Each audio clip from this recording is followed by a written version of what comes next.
evening, good morning, good afternoon, whatever time of day it is, boys and girls of Keystone Oaks High School. This SIGcast is about the final stages of the 30 Years' War.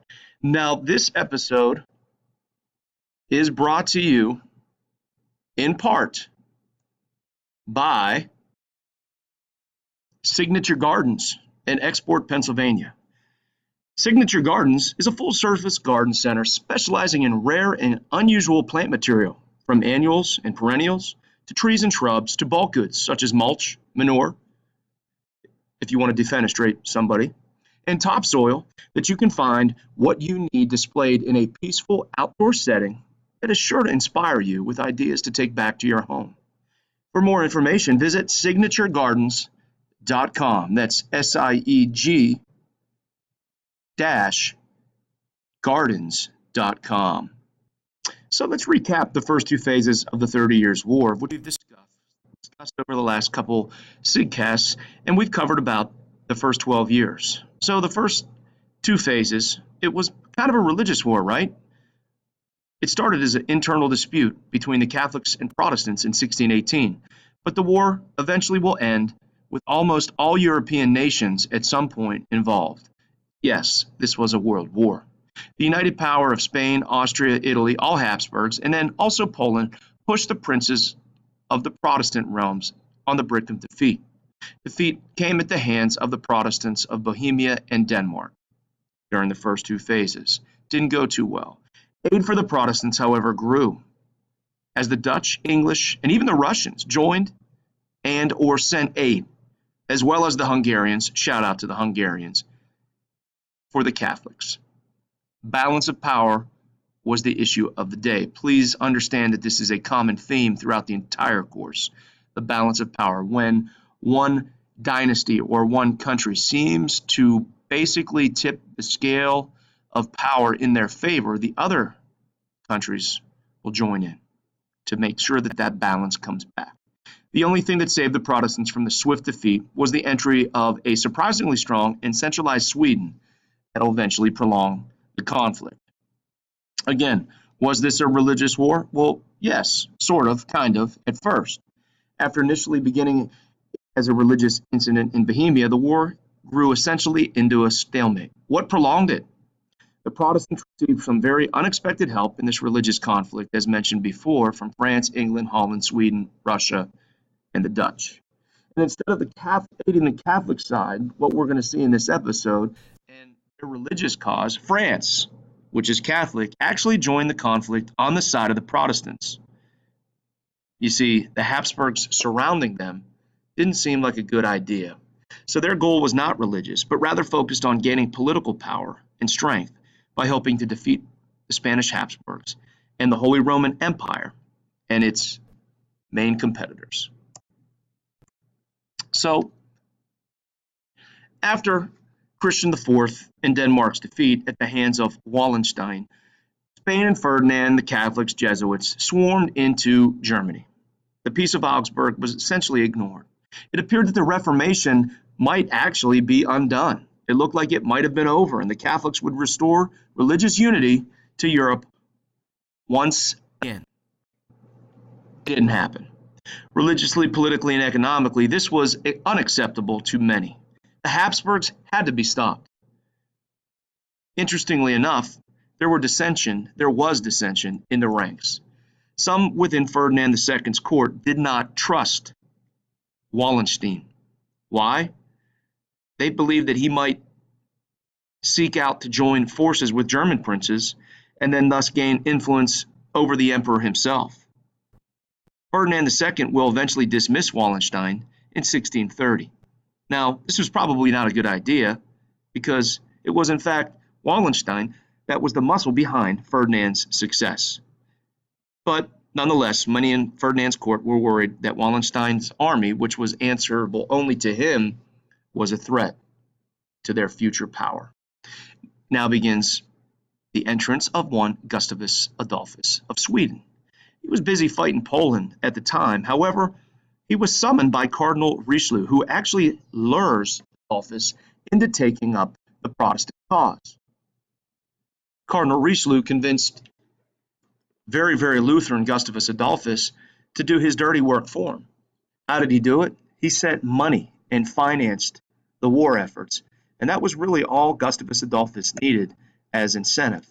So Cardinal Richelieu of Catholic France aids Protestants against the Catholic Holy Roman Empire.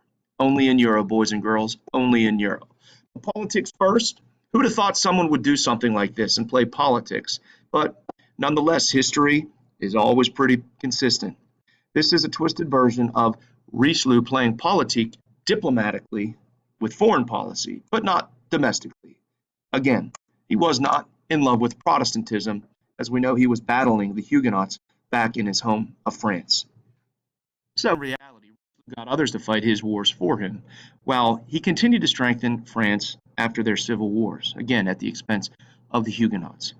This is an example of Machiavellian manipulation. Pretty smart, eh? So Gustavus Adolphus, as I said earlier, leaves his fighting in Poland and takes leadership against the Catholics in the Holy Roman Empire.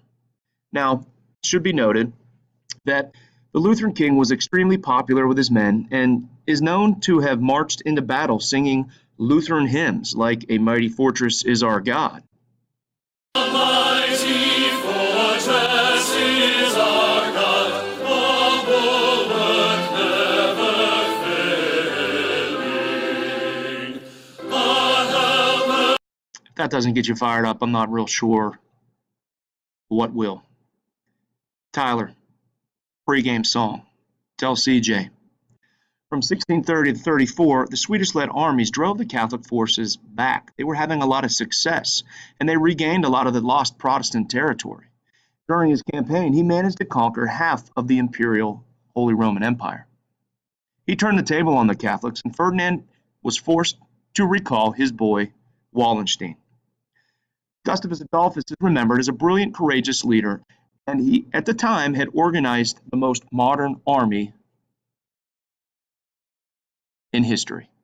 Now, as I said, in 1631, it looked like the Catholic imperialists would soon win the war, but their general his match with Gustavus Adolphus. The tertio battle formation, which means third, met a formidable foe. The tertio was forced to reform. As I mentioned, Gustavus Adolphus changes the game in military maneuverability. As it says on this, he was known as the Lion of the North, and he entered the war on the Protestant side. His soldiers were drafted to serve for a period of years and thus were well trained. They were not mercenaries. They were a maintained, steady army. Make sure you understand that, and I'm going to refer to that here shortly. He reduced his infantry formations from 8 to 10 ranks, which was found in other armies to be 6 ranks deep. Swedish soldiers were taught to fire salvos with 3 ranks all firing at the same time, making as much firepower at one time as they possibly could. As I said, changing the game of the military is what he did, and the Swedish artillery did just that. The Swedish gunner was the most modern of his day. He used a new light field gun that fired 9-pound ball. It could be quickly moved with 6 horses.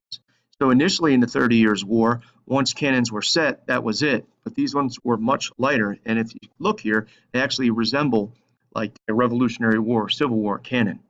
So the lighter guns shot 4-pound balls, and they could be pushed forward to give close support. And there was a new type of ammunition. It was called canister. It was a tin can filled with musket balls and scrap metal.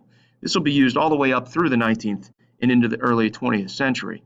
And basically, you could explode these things into a rank of soldiers, into a line of soldiers, and when they were pretty devastating, there would be no soldiers left. All right. So again, he combined the general use of a cartridge, which combined powder and a ball into one package. This will improve both the rate of fire and accuracy of the guns. The Swedes will also develop a new type of ammunition, as I said, canister.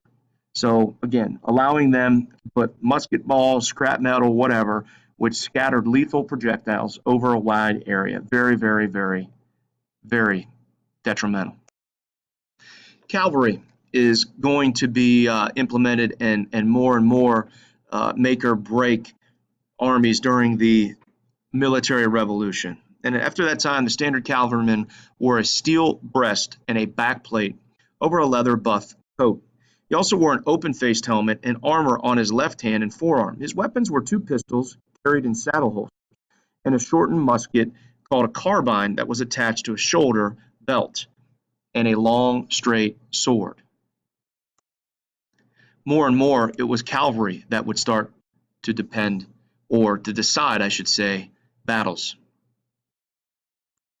Now, the military revolution is a term you need to note. It's key concept 1.2 Roman numeral 2b on your AP curriculum. And this part of the curriculum involves the centralization process that we've been talking about. And it also talks about competitive state systems leading to new patterns of diplomacy and warfare. So here we have the new pattern of warfare. Advances in military technology will lead to new forms of warfare, as we've mentioned: gunpowder, weapons, guns, cannons. So this military revolution, in summary, represented a radical change in military strategy and tactics.